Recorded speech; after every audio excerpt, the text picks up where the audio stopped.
बिस्मिल्लाहिर्रहमानिर्रहीम। अस्सलामुअलैकुम। मैं हूं मुदस्सिर शाही एडवोकेट और आप देख रहे हैं लीगल इश्यूज़। आज हमने बात करनी है जी 63 है, गर्दिश कर रहा है अखबारों में, जनाब टेलीविज़न ऑन करें तो हर तरफ आइन का आर्टिकल 63A 63A कहता क्या है? ये क्या आजकल चला हुआ है? अदम एतमाद की जो एक वोटिंग होने वाली है, एक रिक्विजिशन जमा हो चुकी है, तो उसके ऊपर वोटिंग होगी और ये 63A का इससे क्या ताल्लुक़ है? इसको सादा सा करके हम बिल्कुल पढ़ा तो मैंने इंग्लिश ज़ुबान में ज़ाहिर है हमारा कानून, लेकिन इसको मैं आसान ज़ुबान में आपको अर्ज़ कर देता हूँ। सबसे पहली बात ये कि 63 आर्टिकल जो है ना, ये था कि डिसक्वालिफिकेशन ऑफ मेंबर्स, कि मेंबर जो है एमएनए है हमारा, तो इसका डिसक्वालीफाई भी हो सकता है कोई एमएनए, तो इसके लिए था। मिसाल के तौर पर कोई किसी का दिमाग काम करना छोड़ जाता है तो वो 63 आर्टिकल जो है आइन का, वो कहता है कि इस बंदे को डिसक्वालीफाई कर दो, कि कोई ज़ाहिर है उधर लेजिस्लेशन करनी होती है। ये जो मेंबर हम इलेक्ट करते हैं, एमएनए बनाते हैं वोटिंग से, ये जाके पार्लियामेंट में बैठ के फिर कानून साजी करते हैं कि इस मुल्क के अंदर कौन सा कानून होना चाहिए, कौन सा नहीं होना चाहिए। तो अगर दिमाग काम नहीं कर रहा, पागल हो गए, तो दिमाग काम नहीं कर रहा तो ये क्या उल्टा ही कानून ना कोई बना दे, इसलिए उसको डिसक्वालीफाई कर दिया जाता है, वो एमएनए नहीं रहता। इस तरह और भी कुछ है, इस पे अलग से वीडियो बनाएंगे। एनी हो, तो ये था, दिमाग काम उसका नहीं कर रहा तो उसको अगर ज़्यादा ही काम करना शुरू कर दे दिमाग, मसलन डिसक्वालीफाई हो सकता है। 63A कहता है कि अगर वो बंदा ज़्यादा ही दिमाग काम करना शुरू हो जाए उसका, वो अगली पार्टी से मिल जाए, पैसे उठा ले और कुछ ऐसा करे, तो वो फिर कहते हैं डिफेक्टिव मेंबर हो गया, कि पार्टी से डिक्लेयर हो गया कि ये बंदा डिफेक्टिव मेंबर है हमारी पार्टी का। तो डिफेक्टिव जो डिक्लेयर हो जाए, डिफेक्ट हो उसमें, फिर इस बंदे को भी डिसक्वालीफाई किया जा सकता है। मिसाल के तौर पर अगर कोई पार्लियामेंट्री कोई पार्टी है, जैसे तहरीक इंसाफ है, जिस तरह नून लीग है, जिस तरह काफ लीग और दीगर, ये इनके कोई टिकट के ऊपर कोई बंदा, किसी ने इलेक्शन लड़ा है, इलेक्ट हो गया, ज़ाहिर है बहुत सारे लोग जो हैं, बहुत सारे उस इलाके के लोग, उन्होंने सिर्फ इसलिए वोट कास्ट किया कि ये तो इमरान खान को मैं वोट कास्ट कर रहा हूँ, इसलिए किया मैं तो नवाज शरीफ को कास्ट कर रहा हूँ, इसलिए किया कि मैं तो जरदारी साहब को। तो यूँ बड़े जो पार्लियामेंट्री पार्टी है उसके हेड है, लोगों की नज़रों में वो चीज़ भी होती है कि सारे वोट इसको नहीं मिलते, पार्टी के भी वोट होते। तो बहुत सारे लोग फिर एतमाद करते हैं कि ये जनाब पीटीआई का है, ये नून लीग का है, तो फिर उसको वोट कास्ट कर रहे हैं वो लोग। ये बंदा क्या करता है? ये बंदा ऐसा करता है, 63 कहते हैं कि अगर ये बंदा, दो सूरतें इसमें बताई 63 ने, कि अगर ये बंदा अपनी पार्टी को छोड़ दे, रिज़ाइन कर दे, मैं पार्टी छोड़ता हूँ, या पार्टी से रिज़ाइन तो बाकायदा उसने नहीं किया लेकिन चुपके से दूसरी पार्टी को ज्वाइन कर ले, दूसरों के जाके साथ लग जाए, तो फिर इस सूरत हाल में ये बंदा जो है ना, ये मशकूक सा हो जाता है। और या फिर ये बंदा वोट कास्ट करते हुए, कभी वोट कास्ट करना पड़ता है तो ये बंदा अपनी ही पार्टी के अगेंस्ट वोट कास्ट कर दे। मसलन वज़ीर आज़म का इंतखाब करने के लिए पार्लियामेंट के अंदर इलेक्शन हो रहा है और ये बंदा जनाब था पीटीआई का, तो इसने कहा मैं तो जाके तो जनाब पीपल्स पार्टी को कास्ट कर रहा हूँ। तो ये ऐसा बंदा, कहते हैं गद्दार सा, मुनाफिक सा बंदा है कि ये वोट तो लिए लोगों से कि मैं पीटीआई वाला हूँ, और फिर जाके वोट कास्ट करने प्राइम मिनिस्टर बना रहा है तो कहते हैं मैं नवाज शरीफ को बना रहा हूँ या जरदारी साहब को बना रहा हूँ। तो ये बंदा जो है ना अच्छा नहीं है, गद्दार टाइप बंदा है, डिफेक्टिव सा बंदा है। दूसरा, एक तो ये प्राइम मिनिस्टर, दूसरा कॉन्फिडेंस या नो कॉन्फिडेंस का कोई इलेक्शन हो, उधर वोट कास्ट करना हो, तो ये अपनी ही पार्टी ने डायरेक्शन इशू किया कि फ़लाँ बंदा जो है ना इसको हमने चूज़ किया, तो ये एंटी जाके दूसरे बंदों के साथ मिलके वोट कास्ट कर रहा है, तो ये बंदा भी समझा जाएगा कि ये अच्छा नहीं, ख़यानत करने वाला बंदा है।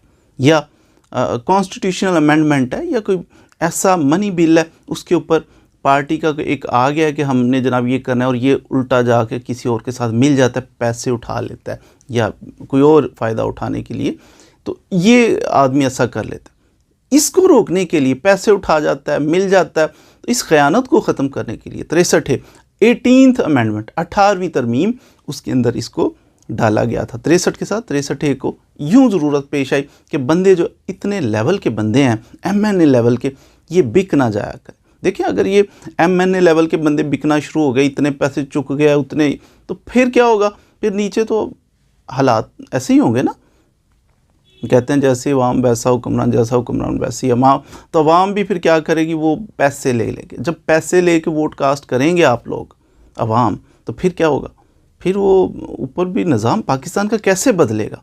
तो इसको ख़त्म करने के लिए कि बड़े बड़े लेवल के बंदे जो हैं ये बिके ना, ये हॉर्स ट्रेडिंग, इसको ख़त्म करना चाहिए। तो ये इंट्रोड्यूस करवाया गया कि अगर कोई बंदा इस तरह कर देता है, अपनी ही पार्टी के अगेंस्ट जाकर दूसरों के साथ मिल जाता है, तो फिर इसका एक प्रोसीजर बता दिया गया। प्रोसीजर ये था कि उस पार्टी का जो हेड है वो ऑब्ज़र्व करता है कि इसने ये क्या किया है, इसने गद्दारी की है। तो अब ऐसा खाइन बंदा जो है, इसके बारे में वो फौरी तौर पे उसको एक नोटिस भेजता है कि क्यों ना आपको डिक्लेयर कर दिया जाए डिफेक्टिव मेंबर। तो डिफेक्टिव मेंबर डिक्लेयर करते हुए फिर ये एक जो करता है उसकी एक कॉपी जो है वो प्रिजाइडिंग ऑफिसर को भी प्रिजाइडिंग ऑफिसर होता है उसी असम्बली का जो स्पीकर है उसको भी भेजेगा। स्पीकर फिर उसको देख के तो शो का नोटिस भी देगा उस बंदे को जो मिल गया अगली पार्टी के साथ कि आपको क्यों ना डिक्लेयर किया जाए। फिर वो बंदा शो का, फिर स्पीकर जो है इसको 2 दिन के अंदर अंदर चीफ इलेक्शन कमीशन उसको भेज देता है कि ये बंदा देखें जिसने अपनी ही पार्टी के साथ गद्दारी की है, तो इसका क्या हाल है। चीफ इलेक्शन कमीशन जो है, ये इन्होंने तो नीचे से डिक्लेयर किया, फिर चीफ इलेक्शन कमीशन जो है वो इलेक्शन कमीशन को इकट्ठा करके कहता है इसका फ़ैसला करते हैं। तो वो फिर इसको डिसाइड करते हैं, इसको सुन के इस बंदे को भी तो उसका फ़ैसला कर देते हैं विद इन 30 डेज। 30 दिन के अंदर अंदर चीफ इलेक्शन कमीशन इसका फ़ैसला करेगा। इसको सपोज डिक्लेयर कर देता है कि वाकई ये बंदा तो गंदा आदमी है, इसने तो यूँ किया, ड्रामा किया, पैसे उठा गया या कुछ ऐसा कर दिया इसने। तो ऐसे बंदे को फिर वो चीफ इलेक्शन कमीशन फ़ैसला करके डिक्लेयर कर देता है। हो गया फ़ैसला।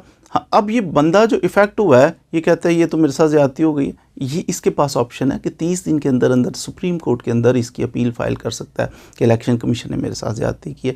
फिर सुप्रीम कोर्ट जो है 90 डेज़ के अंदर अंदर उस अपील का भी फ़ैसला कर देगी और ये बंदा नाअहल हो जाएगा, डी सीट हो जाएगा, MNA नहीं रहेगा, ख़त्म हो गया ये बंदा MNA। अब इसमें थोड़ा सा है कि एम्बिग्विटी ये है कि MNA ये ख़त्म तो हो गया, ये तो कंफर्म बात है, लेकिन क्या ये MNA जो नहीं रहा ये हमेशा के लिए नाअहल हो गया कि आइंदा कभी ज़िंदगी में इलेक्शन नहीं लड़ेगा, या फिर नेक्स्ट इलेक्शन आएगा तो फिर ये इलेक्शन लड़ सकता है। ये थोड़ी सी एम्बिग्विटी है, इसके लिए सुप्रीम कोर्ट में भेजा गया कि जनाब इसकी तशरीह कर दें। तो इस पर इंशाल्लाह वीडियो तवील ना हो जाए, हम मज़ीद डिस्कस करेंगे। तो ये सिलसिला जो है 63A, ये फिर उस बंदे को ये बताता है कि किस तरह डिस्क्वालीफाई। अब इशू जो आजकल चल रहा है, हर बंदे की ज़ुबान पे चल रहा है, वो ये है कि अदम एतमाद में अब ये जो बंदे करप्ट हैं, पैसे उठा लिए, उन पे इल्ज़ाम है, ये कर लिया वो कर लिया, जहाँ की दूसरी पार्टियों के दरमियान बैठे हुए हैं, तो कहते हैं कि अपने ही वज़ीर आज़म अपनी ही पार्टी का जो हेड है उसके ख़िलाफ़ हमने वोट डालना है। तो इन बंदों का वोट अब कास्ट होगा या नहीं होगा, ये इशू चल रहा है। तो वोट तो इनका कास्ट होगा कि अभी मैंने 63A आपको जो बातें की वो 63A की सारी लैंग्वेज उसका तर्जुमा करके मैंने आपको बताया। इसमें कहीं ऐसा नहीं था कि ये डिस्क्वालीफाई करने के लिए, उनको डिक्लेयर करने के लिए डिफेक्टिव मेंबर एक तरीकाकार है। वो हेड ने कहना ये क्या कर रहे हो, उनके साथ जाके बैठ गए और पैसा उठा लिया या कुछ ऐसा कर लिया, तो नोटिस भेजेगा, फिर उसके बाद एक तरीकाकार है, डिक्लेयर करेगा, फिर स्पीकर जो है वो जाके इलेक्शन कमीशन को भेजेगा, वो 30 दिन के अंदर फैसला करेगा, उसकी भी अपील सुप्रीम कोर्ट में फ़ाइल करेगा। तो ये तरीका है उसको नाअहल करार देने का। अब ये तरीका अडॉप्ट करते करते वोट ऑफ नो कॉन्फिडेंस तो वो चंद दिन में है, 2-4 दिनों के अंदर उसका फ़ैसला हो जाएगा। तो वोट ऑफ नो कॉन्फिडेंस के लिए ये अपना वोट कास्ट कर सकेंगे, जैसे भी मेंबर हैं, वो अलग बात है, इनका गिना भी जाएगा, कास्ट भी कर सकेंगे, लेकिन उसके बाद फिर ये नाअहल हो जाएंगे, ये हमेशा के लिए साबित हो जाएगा ना। ये उठ के वो वाज़ेह वोटिंग सामने सामने वोट कास्ट करना होता है, जब उठ के चले जाएंगे तो नज़र आएगा ये उनके साथ जा रहे हैं, तो फिर डिस्क्वालीफाई। और क्वाइट पॉसिबल कि ये उठ के दूसरी पार्टी के साथ मिल के किसी वजह से चले गए हैं, पैसे उठाएं या क्या किया, तो ये बंदे हमेशा के लिए नाअहल हो जाएं, सारी ज़िंदगी के लिए MNA ना बन सकें, ये भी पॉसिबिलिटी है। लेकिन इनका वोट बहरहाल कास्ट होगा। तो उम्मीद है आपने ये 63A आइन का आर्टिकल 63A क्या कहता है, कब इंट्रोड्यूस हुआ और इसकी लैंग्वेज वगैरह, इसके बारे में कुछ ना कुछ मालूमात यकीनन हासिल कर ली होंगी। तो कोशिश तो हमारी होती है कि हम आपको अवेयर रखें कानून से, जो चल रहा है आजकल कोई बर्निंग इशू है उसके ऊपर भी बात करने की हम कोशिश करते हैं, जो अपना महदूद सा इल्म है उसके मुताबिक कुछ ना कुछ गोश गुजार करते हैं और कोशिश करते हैं कि एज़ सिंपल एज़ पॉसिबल सादा से सादा ज़ुबान में आपको समझाने की कोशिश। मेरा नहीं ख्याल कि 63A अगर आपने हमारी ये वीडियो देखी हो तो आपको भूल जाएगा। तो मज़ीद वीडियोज़ के लिए हमारे साथ रहिए। Thank you very much.